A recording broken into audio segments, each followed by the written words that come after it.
ఓం నమో రామదూతాయ.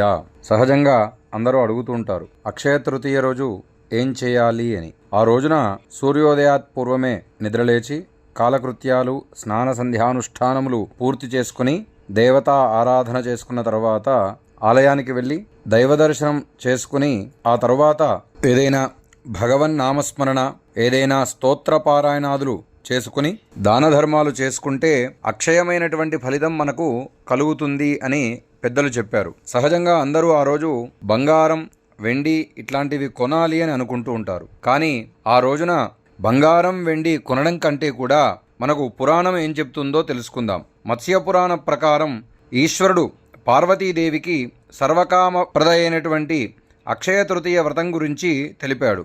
వైశాఖ శుద్ధ తృతీయ అంటే తదియ నాడు చేసేటువంటి ఏ వ్రతమైనా, జపమైనా, హోమమైనా కూడా, దానాదులైనా సరే, లేక ఏదైనా పుణ్యకార్య ఆచరణ చేసినా కూడా దాని ఫలము అక్షయమవుతుంది అని తెలిపాడు. అలాగే పుణ్యకార్యాచరణ వల్ల వచ్చేటువంటి ఫలితం అక్షయమైనట్లే, పాపకార్యాచరణ వల్ల వచ్చేటువంటి పాపం కూడా అక్షయమే అవుతుంది. ఈనాడు తృతీయ తిథి బ్రహ్మతో కలిసి ఉంటుందట. అందుచేతనే విశేష పూజనీయమైనటువంటిది. ఆనాడు ఉపవాస దీక్ష జరిపి ఏ పుణ్యకర్మను ఆచరించినా కూడా దానికి సంబంధించినటువంటి ఫలము అక్షయముగానే లభిస్తుంది. ఈ తిథినాడు అక్షయుడైనటువంటి విష్ణుమూర్తి పూజింపబడతాడు. అందుకే దీనికి అక్షయ తృతీయ అనేటువంటి పేరు వచ్చింది.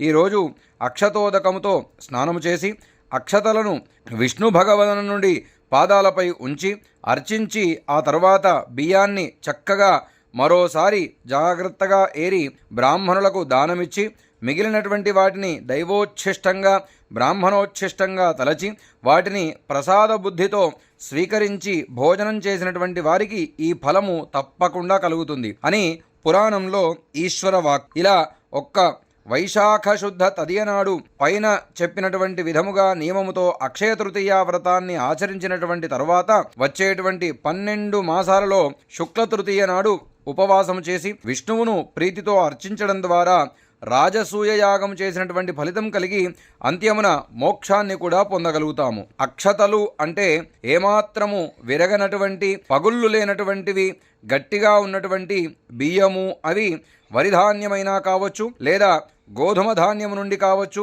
లేదా యవల నుండి అయినా సరే కావచ్చు.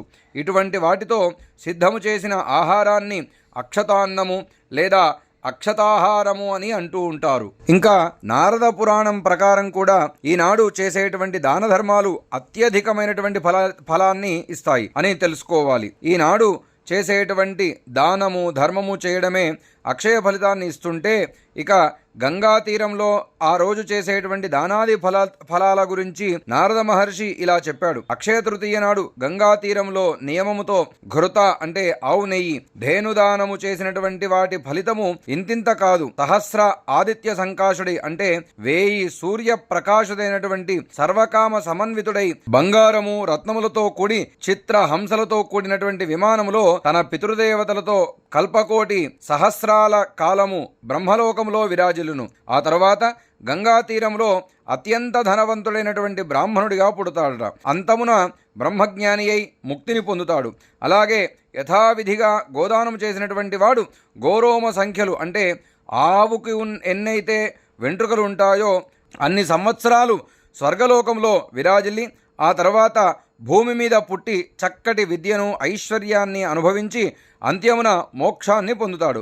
గంగానది ఒడ్డున వేద విధుడైనటువంటి బ్రాహ్మణుడికి కపిల గోదానము చేస్తే నరకలోకంలో ఉన్నటువంటి తన పితృదేవతలందరూ కూడా స్వర్గాన్ని చేరుకుంటారట. అక్కడే భూమిని దానం చేస్తే ఎంత భూమిని దానం చేస్తాడో అంత భూమిలోని రేణువులు ఎన్నైతే ఉంటాయో అన్ని సంవత్సరాల వరకు బ్రహ్మ, విష్ణు, శివలోకాలలో నివసించి భూమి మీద పుట్టి సప్తద్వీప అధిపతి అవుతాడు. అతడు నిద్రించినచో భేరి, శంఖాది నినాదాముల చేత మేల్కొలబడతాడు. సర్వధర్మపరాయణుడై సర్వ సౌఖ్యములను పొంది నరకవాసంలో ఉన్నటువంటి పితృదేవతలందరినీ కూడా స్వర్గమునకు చేర్చి, స్వర్గమున ఉన్నటువంటి పితృదేవతలందరినీ కూడా మోక్షమున చేర్చి స్వయముగా జ్ఞాని అయి అవిద్యను జ్ఞాన ఖడ్గముచే ఖండించగల పరమ వైరాగ్యాన్ని కూడా పొంది పరబ్రహ్మమును పొందును. ఇటువంటి పుణ్యకాలాలు ఎన్నో చెప్పబడ్డాయి. ఆ తిథినాడు 16 మాషమితమగు అంటే 16 మినపగుండ్ల ఎత్తు స్వర్ణమును బ్రాహ్మణుడికి దానమిస్తే వాటి ఫలము అక్షయమవును. అంతేకాకుండా ఆ రోజున నీటి దానము చేసిన, అన్న సంతర్పణలు చేసిన, వస్త్రదానము చేసిన, ధాన్యదానము చేసినా కూడా ఇటువంటి అక్షయమైనటువంటి ఫలితం కలుగుతుంది అనేటువంటి విషయాన్ని తెలియజేస్తూ ఓం నమో రామదూతాయ.